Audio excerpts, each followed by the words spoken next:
আসসালামু আলাইকুম। আজকে আপনাদেরকে একটা বিষয় সম্পর্কে জানাবো বা একটা জিনিস দেখাবো।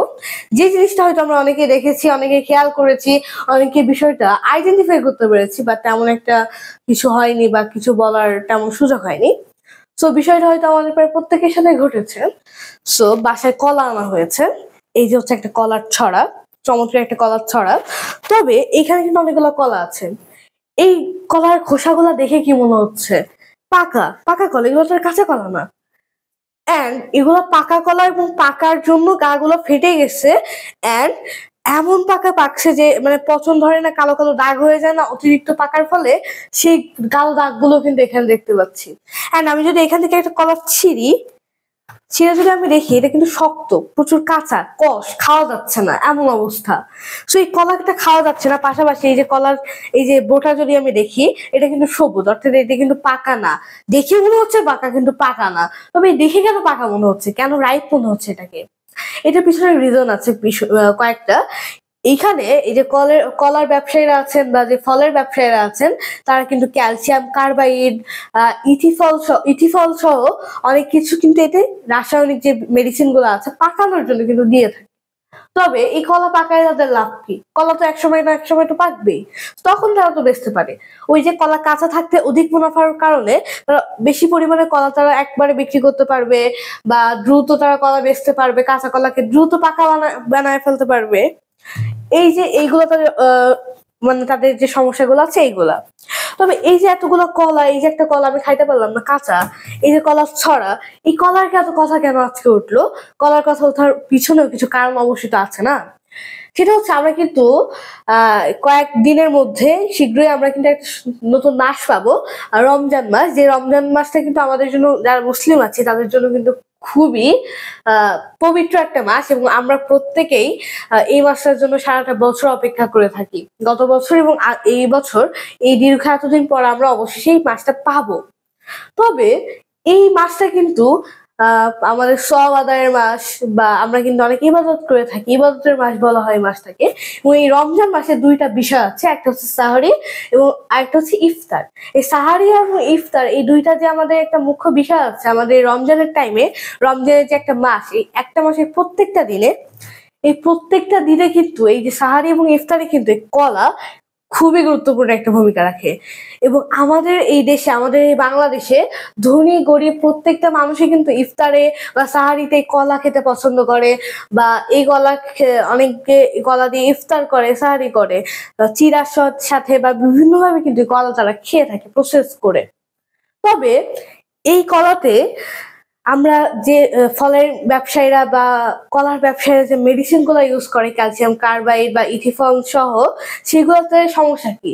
সেগুলোতে কিন্তু ক্যান্সারের ঝুঁকি বাড়ছে, আমাদের পেটের সমস্যা হচ্ছে, আমাদের হজমের সমস্যা হচ্ছে, রক্তে বিভিন্ন সমস্যা হচ্ছে। সারাদিন রোজা রাখার পর আমাদের শরীরে যে ঘাটতিটুকু হয়, সেই ঘাটতির শেষে, সন্ধ্যা শেষে আমরা যখন সন্ধ্যায় খাই ইফতারের টাইমে, তখন কিন্তু এই কলা আমাদের শরীরের যে ঘাটতিগুলো আছে সেগুলো কিন্তু পূরণে কিন্তু অনেক সহায়ক। এবং এই কলাতে ক্যালসিয়াম, বিভিন্ন ভাইটামিনস, মিনারেলস সহ বিভিন্ন পরিমাণ, বিভিন্ন পুষ্টিতে এটা গুণান্বিত। এবং এটাকে একটা মানে সুন্দর একটা ফল, এবং একটা কমন ফল আমরা বলতে পারি। এটা কিন্তু বাংলাদেশে যত মানুষই আছে তার প্রত্যেকের কাছেই এটা অ্যাফোর্ডেবল, এবং পৃথিবীর প্রায় প্রত্যেকটা দেশে এই কলা পাওয়া যায়। তবে আমার কথা সেটা না, এই যে রমজান মাস যেটা আসছে, সেখানে কিন্তু এই কলার দাম কিন্তু বেড়ে যাবে। শুধুমাত্র কলায় না, কাগজি লেবু বা আদার যে লেবুগুলো আছে বা আদার যে নেসেসারি যে জিনিসগুলো আছে, প্রত্যেকগুলোর দামই বাড়বে। দামটা ফ্যাক্টর না। এটা আমাদের অন্যান্য দেশে যেমন ব্যবসায়ীরা এই মাসে ছাড় দিয়ে থাকে বা 11 মাস বিজনেস করে এই মাসটাকে একটু মুনাফা কম অর্জন করে, আমাদের দেশের ব্যবসায়ীরা অনেকেই এরকম না, আবার অনেকেই ভালো আছে। সবার কথা কিন্তু আমি বলছি না।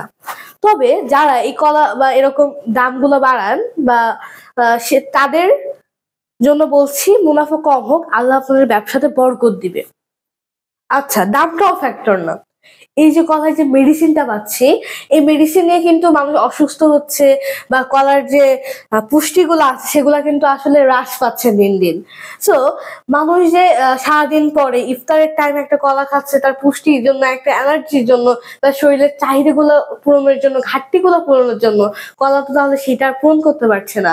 বা আপনি যে এই কলাতে ইনজেক্ট করছেন, বিষ দিচ্ছেন, কার্বাইড দিচ্ছেন, এগুলো তো আমরা বিষের সাথে তুলনা করতে পারি।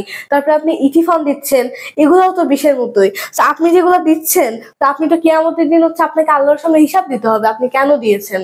সো এই যে কলা বা এরকম যে বিভিন্ন প্রোডাক্ট গুলো আছে, আমরা কিন্তু এখানে যে আমরা যারা এর মধ্যে বিভিন্ন ধরনের রাসায়নিক দ্রব্য দিয়ে থাকি কলাকে দ্রুত পাকানোর জন্য বা পরিপক্ক দেখানোর জন্য, বিশেষ করে তারা, আমি বলবো একটু বিরত থাকবেন এটা থেকে। আপনার মুনাফা কম হোক, আপনার কলা 2 দিন পরে পাকুক, আপনি 2 দিন পরে সেই টাকাটা পান, তাও আল্লাহ আপনার এই টাইমটাতে বরকত দিবে। অন্য টাইমে আপনি করেন, সমস্যা না করেন, না করার জন্য আমি উৎসাহিত করব, করার জন্য আমি নিরুৎসাহিত করব।